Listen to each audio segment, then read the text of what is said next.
natiijada ayaan rabnaa inaan sheegno. fadlan hala fadhiisto.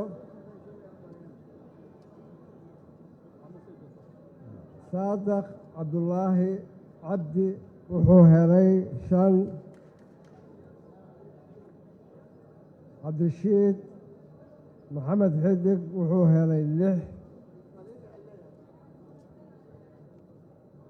shariif maxamed cabdallah wuxuu helay 13.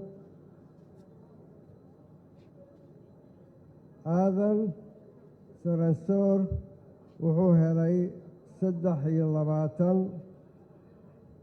cabdulaahi black wuxuu helay 30. sheekh aadan madoobe wuxuu helay 74.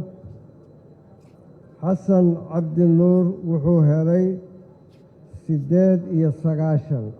natiijada wareegga koowaad waa sidaas. waa mahadsantihiin. koleyto waxaan la hadli doonaa waxaan idiin sheegi doonaa cidda wareeg labaad u gudubtay inaan la hadlo. caadiyan 4 qofood oo ugu sarreysa ayaa wareegga labaad u gudbayso. laakiin haddii uu jiro qof ka harayo ama ka tanaasulayo waa soo dhowaynaynaa si hawsha ay noogu fududaato. waa mahadsantihiin.